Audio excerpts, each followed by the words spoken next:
my sleeve. Oh boy. What's up, everybody? Welcome back to the channel. My name's Ashley. Josh. And this is Ohio Off-Road. Yeah. I really thought he was going to talk, but then I realized he had a mouthful of monster. Yep, so what are we doing today? So we have a trip that me and Jeff are going on. I am not. She is not, because she can't get the time off. And some other reasons. But, so me and Jeff are going on a trip. It's going to be over Christmas 2023. So whenever you watch us. But we are going to Sandhollow. So for us, it's a 30-hour drive to get to Sandhollow. So we have to check everything. So check all the fluids in the truck, check all the fluids in the Jeep. Do oil change in the truck because it's time for an oil change. This old dog's got 314 on her, 1,000 miles. Have to throw 1,000 in there. Yeah. So all we're gonna do for this is oil change, check fluids. Before we went and did our trip to South Dakota, we did oil changes. Well, we did transmission oil and axle oil. So we shouldn't have to worry about any of that. We're just gonna check, make sure all the other fluids are topped off, and then the truck should be good. Oh, I'm also gonna do a quick tire rotation, but yeah, that's pretty simple. So let's get the oil done, and then we can get the blue Jeep in here to check that thing over and check its fluids. And I'll show you guys what I pack and what I prepare and everything else like that for these bigger trips that we go on that are weeks long or week long or whatever.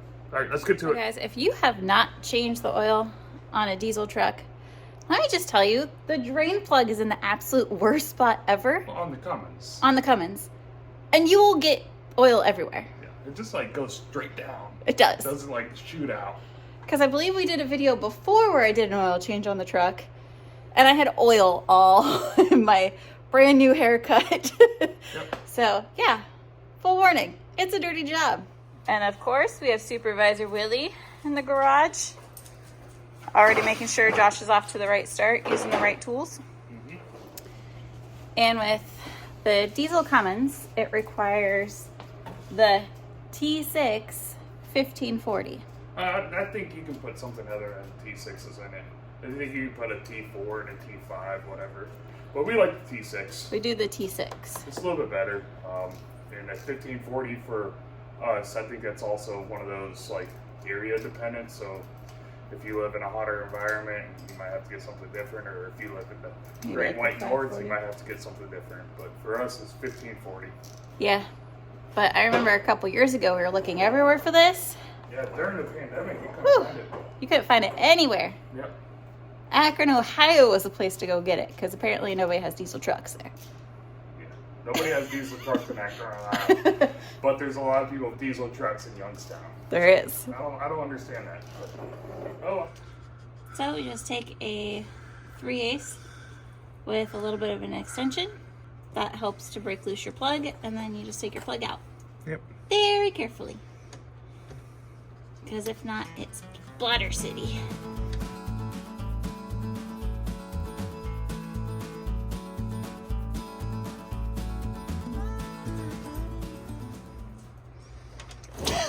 Good job. Oh, it's down my sleeve. Oh boy.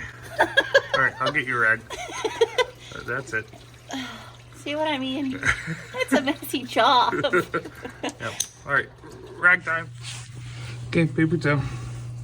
I don't know why you had to make a mess. Because the drain hole's right there. Who does that? Put it off the back like the Jeeps. Yep. That would be so much nicer. Waiting. All right, well, let's do the filter then. So the other very messy part is getting the fuel filter or the oil filter out. Yep. So with these, you have to go in through the wheel well. See if Hercules Josh here could break it loose. Turn it a little bit. I don't know if I'm going the right way or not. It's right, left. Okay, we're going the right way.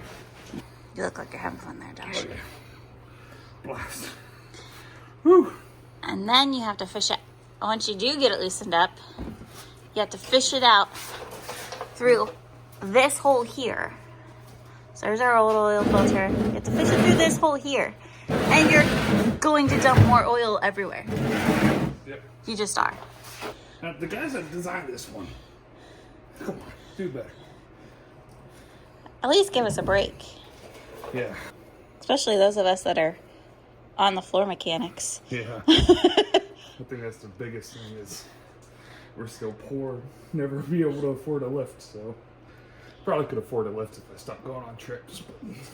Psh, what Trips kind are of life better. is that? Trips are better than a lift. All right, There it is. there it is. Dumped a lot. See? Oil. So, Josh kind of splurged and got the Mopar replacement one. Or was it cheaper? The Mopar replacement one was like $5 cheaper. Ooh, look at that. So, But what we did do that we learned off of our friend Jeffrey is I went ahead and wrote the miles that we changed it at and the date that we did. That way we could keep better track of when we need to change the oil. we're getting a little bit more professional. Slightly. Just a little bit. And this puppy takes 12 quarts. Yeah. We have to go get another bottle. Joshy, why didn't you check beforehand? I did. I thought they would look new. Fresh. Oh yeah. So you put a little bit of oil in there. Then you dippy your finger a little bit and you put it around your seal. Yep, around the ring. Pow! Pow! Woo! That's again. Then, you know that oil you just put in there, you dump it out while you're sick trying to put it back in.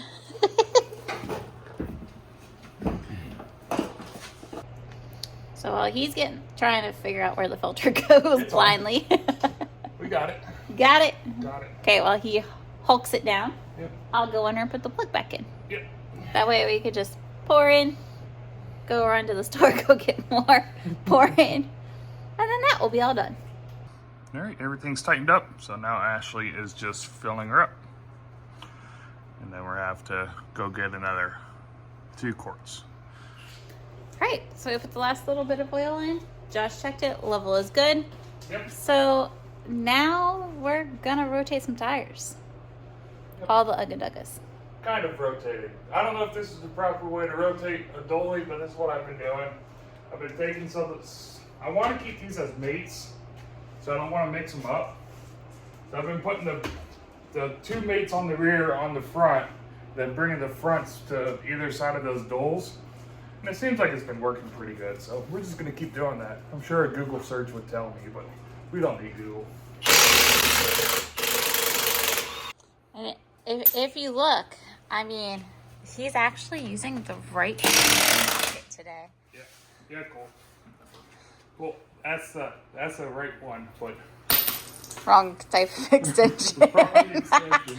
So we're half right. Half right. So that's a big improvement on that. For all the other guys that scream about me using the chrome sockets. Man, we've been okay so far. Haven't lost an eye yet. Yeah, we've only broken. 2 3/4. Yeah, we've only broken like a couple 3/4. That's it. Yeah, for using it for, I probably had this for 10 years. So it's not bad. Or just really catch it.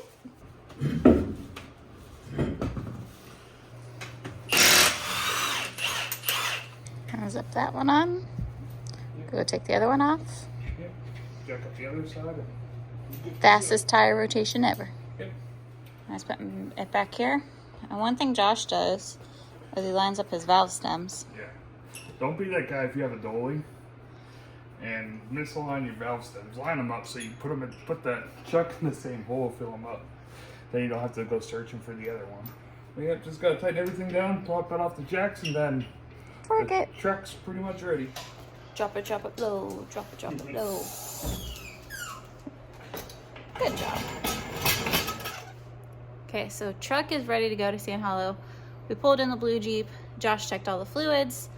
He checked the heim joints on the track bar, steering, upper and lower control mounts.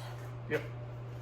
anything and everything that he possibly could need to check. Everything's checked out on the blue Jeep. It's ready. Fluids are checked. Blue Jeep's good. I hope. You always think it's good before a trip, but if you break something on the trail, you're going to break something on the trail. So Absolutely. the Jeep will find whatever is weak, and it will let me know. Oh yeah, and the ARB's working. Yep. So And we got lockers that. are working, so we're good. We are good. Yep. So we got steering, we got lockers, we got suspension. Everything's good. Tires, hopefully, They're there. are good and don't have a sidewall blowout. But Are you bringing your bad spare? yeah. Yep. I'll bring my spare for the spare, which is a bad spare. We got everything packed. We got spare axle shafts, tools, fluids, Spare steering. steering stuff.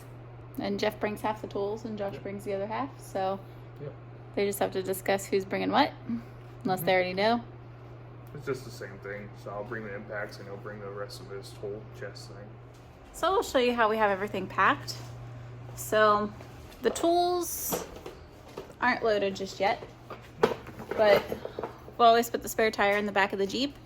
I don't think Josh is fastening it down because it's going to hopefully live on the trailer for the Yeah. entire week. It'll stay on the trailer. Well, we will travel with it in the Jeep. Even that other spare, I'll probably put that in the Jeep too. So I'll travel in the Jeep, but the moment we get there, it'll be on a trailer. Just because we don't have much trailer space, because we're taking Jeff's trailer. It's a 24-footer, so not much trailer space. So No, and it'll be a lot easier to fit in the hotel that they're staying at. So Yeah. as opposed to the Yeah. 40-footer with. it's hotels on the road are a lot easier to come by in a 24-footer than a 40-footer. But recovery gear. Oh, we forgot to mention our jack Jack. that we love for off-roading. Tire plugs, Tire plugs, hand tools, and tools, Fluids. air hose. Got everything to do an oil change. So Because you never know when you flip upside down Yep. how much oil you're going to have left. yeah, so this is all the stuff we typically will carry in the Jeep, plus the impacts. So once I'm done with the impacts, I'll throw those in there. Let's show you what we carry in the truck. And the truck. To the truck. Okay, so in the truck, we have a spare pump, power steering pump, a couple hoses. This hose kit I'll probably actually carry in the Jeep when we get there. Spare ram. We got always we carry a fire extinguisher and some extra hand tools in here and some ARB switches and solenoids because you never know when those are going to go bad. So we carry all that stuff. Since we are going through Colorado, we got tire chains, the bungees for the tire chains, and I got more tire chains in the car that are in the house that I need to grab. And then we carry more stuff. Okay, in the toolbox on the truck, there's some more straps. We got some ARB line, but we got spare axle shafts for the 60 and for the 14 bolt. So we shouldn't have any problems. Jeff has some spare steering shafts for his full hydro. We got a whole spare hub for the trailers. More And tie downs. just more tie A downs. funnel. And we'll get this more loaded up as we get going and as Jeff comes and gets his stuff. All right, guys, that is going to be it for this video. It is December 21st. Hopefully when I get this video up, it might actually be tonight. Maybe it'll be the 22nd of 2023, but the truck is ready. It is all full. So we got 120 gallons of diesel fuel we travel with a 60-gallon tank up top, and then we got another 60-gallon tank at the bottom. So we can go a pretty long distance without having to stop. But the truck is all ready. Actually, yesterday, when I went to move it, to get it back in here to just get it kind of warmed up, because we got a little bit of snow, the batteries died. So I did have to swap out both the batteries, and that was, one of those $500 bills. So that wasn't fun. But we got that ready. We got the Jeep all ready. And I think we're okay. So everything's all loaded. You can see we did ended up stuffing both of the tires in the back. But yeah, so I want to ask you guys, I think I'm going to end up kind of redoing this video. Maybe next year when I have a little bit more time. This video is kind of rushed just because we didn't have much time to get everything ready and truly organized the way I wanted it to, as far as like making a really good video. So I think next year I'm gonna actually go through and talk about everything we pack. So everything's ready. I'll probably end up redoing a video like this next year when we got the camper and everything, to show you guys what we pack for that and what we pack when we're going camping and these long off-road trips. But yeah, we're gonna be in Sandhollow on, I think, Christmas Day. We show up 2023, so don't get anything mixed up. If you're out of Sandhollow, shoot me a message either on here or on my Instagram, Ohio Off-Road Adventures, if you want. I will. And also, let me know what trails you guys want us to run. I want to know what kind of trails you want to see videos of, and we'll go from there. That way I can get those trails out to people, because there are a lot of, I was doing the research, there are a lot of videos of Sandhollow. I don't know if they're detailed as far as like the trail actually goes and running through the obstacles with a 40-some inch tire Jeep and going like that. So shoot me a message what trails you guys want to see us run. We're going to obviously do the basics like Mills Mile, Maze, West Rim, and a bunch of other stuff. I do want to possibly run TNT, which I think is a 9. And I think there's another 9, Nasty Half. So I don't know how doable those actually are. We'll find out when we're out there. All right, guys. Hope you guys like this video. Don't forget to like, subscribe, share, leave a comment, and all the fun other YouTube stuff. All right, guys. Adios.